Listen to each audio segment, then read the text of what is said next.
Okay, welcome to another episode of Armed Citizens TV. My name is Marty Hayes. I'm the president of the Armed Citizens Legal Defense Network. With me today is Mr. Marc MacYoung. Thank you for coming, Marc. Thank you for having me. Network members will recall Marc's excellent video on recognizing and responding to pre-attack indicators. And he's out here in the Seattle area for a seminar on conflict. Crime, conflict, interrogation. Okay. Before we get going into the meat of our subject, tell the viewers a little bit about this seminar. Okay, this seminar fills a lot of holes in training and understanding of the process of what leads to violence, and in the aftermath, articulating and justifying yourself to people who are not really happy about your use of force. So it's explaining to people what you saw and how you knew that was dangerous. But it's also understanding the tricks that, even though it's called interrogation, it also goes for cross-examination. Okay. So it's how... Now, cross-examination, that sounds like a legal term. Do you have any legal experience in this? Well, other than being a court-recognized expert in knives, self-defense, multiple attackers, positional disadvantage, and violence reconstruction. Right, which means I deal with lawyers a lot. The plus side is that they do pay me. Hey, bud, you're on TV, man. Yeah. But basically, it's not legal, but it is explaining why you reasonably believed. Well, and that's where I wanted to go with that little segue is to let the viewers know that Marc's got a lot of experience in the courts, being cross-examined and discussing these issues, much like I do as my expert witness work. You got me into that, by the way. I blame you. That was a motorcycle gang versus motorcycle gang. Yes. And we won't mention any names. No, but I do remember that somebody asked you, do you know anybody who knows about knives? Oh, yeah. And it went downhill from there. Yeah. Anyway, so that's what Marc's doing up here. You could probably get a hold of him if you felt like this would be a subject matter for your gun club or for your training school. But let's get into today's topic, and that is diffusing volatile encounters. So many network members over the past dozen years have called us as, Marty, I can't believe this happened to me, blah, blah, blah happened, and I ended up having to pull a gun, and the police are here, and they ended up arresting me, and after about a dozen of these incidents, I'm thinking, man, we need to address this. And so that's what we're going to do, Marc, if that'll work for you. That works great. Okay, and so why don't we go ahead and begin with just talking generally about the issue when people get involved in a volatile encounter. And let me just step back for just a second. Yeah, I'm in my mind, I'm listening to an account of one of our members involved with another member over dog crap in the yard. The dog that's going across, and this turned violent. You know, after days and days of bickering, it turned violent. Let's start with that type of a situation. Okay, actually, put a push pin in that. We will come back to that because that really is critical. I'm going to take a kind of strange route to get somewhere. Okay. I have an old 1800s cookbook, and they have a recipe, Mountain Man Rabbit Stew. Step 1, catch a rabbit. Now, the reason I bring this up is if you don't get step 1, forget the rest. Right. Okay? So when we're talking about de-escalation, step 1, de-escalate yourself. If you don't get that step, forget it. Your stew is not, it's vegetable stew. I'm going to interrupt you.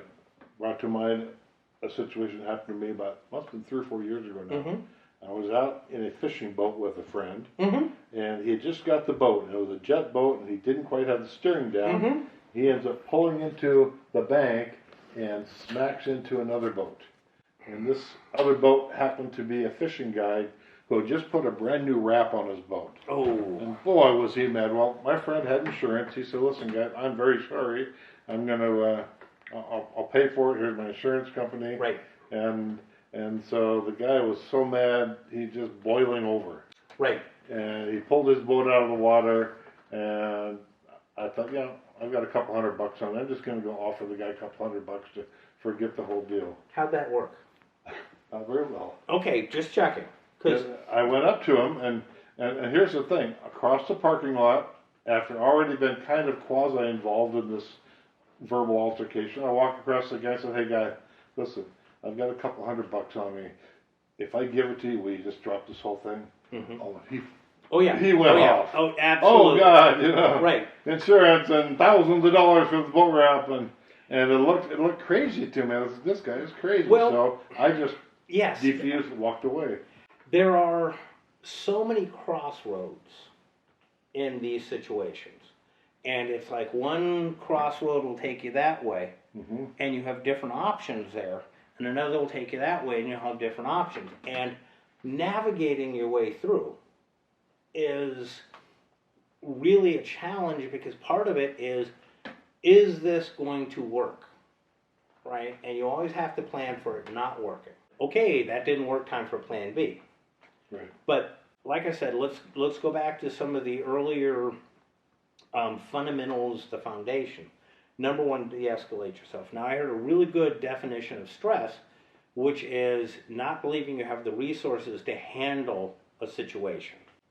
And that causes stress, and that's where we tend to escalate ourselves. Okay. When we get emotional, right, we're playing for an emotional agenda. That's where we escalate ourselves. Yeah. I'm sorry I'm talking to you, and I got to remember to talk to you guys. So the idea of having resources to be able to handle a situation is a really key element for being able to de-escalate it. So there is a cornerstone of physical skill that helps you stay calm to negotiate. So, like, negotiation without the ability to back it up is just begging. Right. So if you can negotiate because you're not afraid of it not working out, right? I'm fine de-escalating situations. I'll spend all day long de-escalating a situation because I believe firmly in a thing called defenestration. And that means if I can't talk you down, I will throw you out the window. Defenestration? Yes, it's actually, there's a name for it. Okay. And it was actually a political move. But the idea of being able to physically handle myself calms me down enough to be able to talk and de-escalate. So, step one is know what you can do and de-escalate yourself first. Because if you get into an emotional cycle with this person, which is common, what's going to happen is you're going to keep on escalating each other.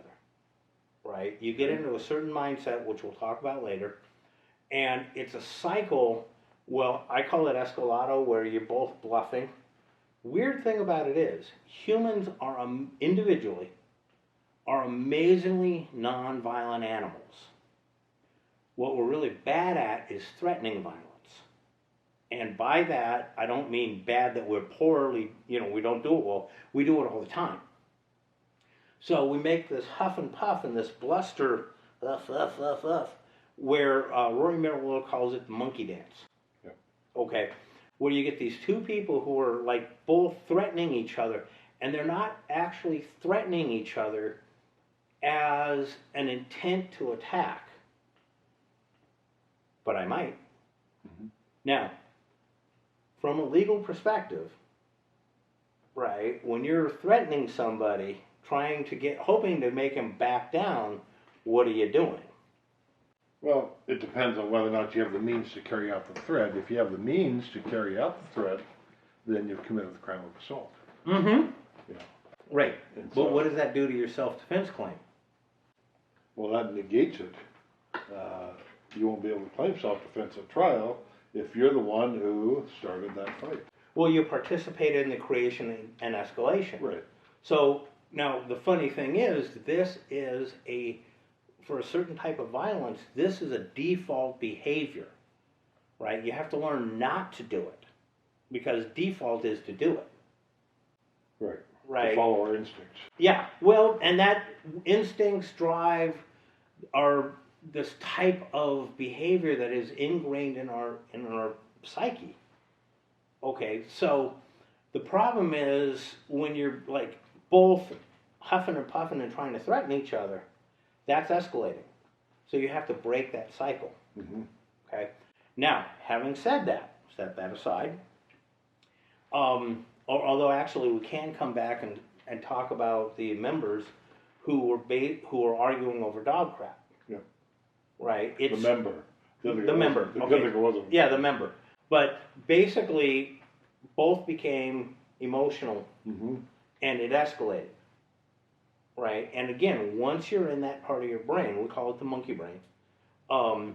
Once you're in that part of your brain, there are certain scripts that are the most logical, obvious. Of course you do it, and it's reality, right? And that's where you get into that pattern, and that's the pattern you have to break. And when I say de-escalate yourself first, that's a big step. One of the issues, for example, in this class we're going to be teaching, we'll be talking about attack range. Attack range is the distance somebody can effectively attack you without taking a step. Okay. Now, I have a really hard and fast rule. You can say anything you want about my mother, right, outside attack range. You can go great guns, you can call me every name in the book, up to and including the time that I looked at the guy and said, you know, I hate to tell you this, but I've been called worse, and more accurately, by my mother. He just didn't know what to do with that. I broke the pattern. You can say and do all that outside of attack range, right? Okay. Because I know I'm not under immediate threat.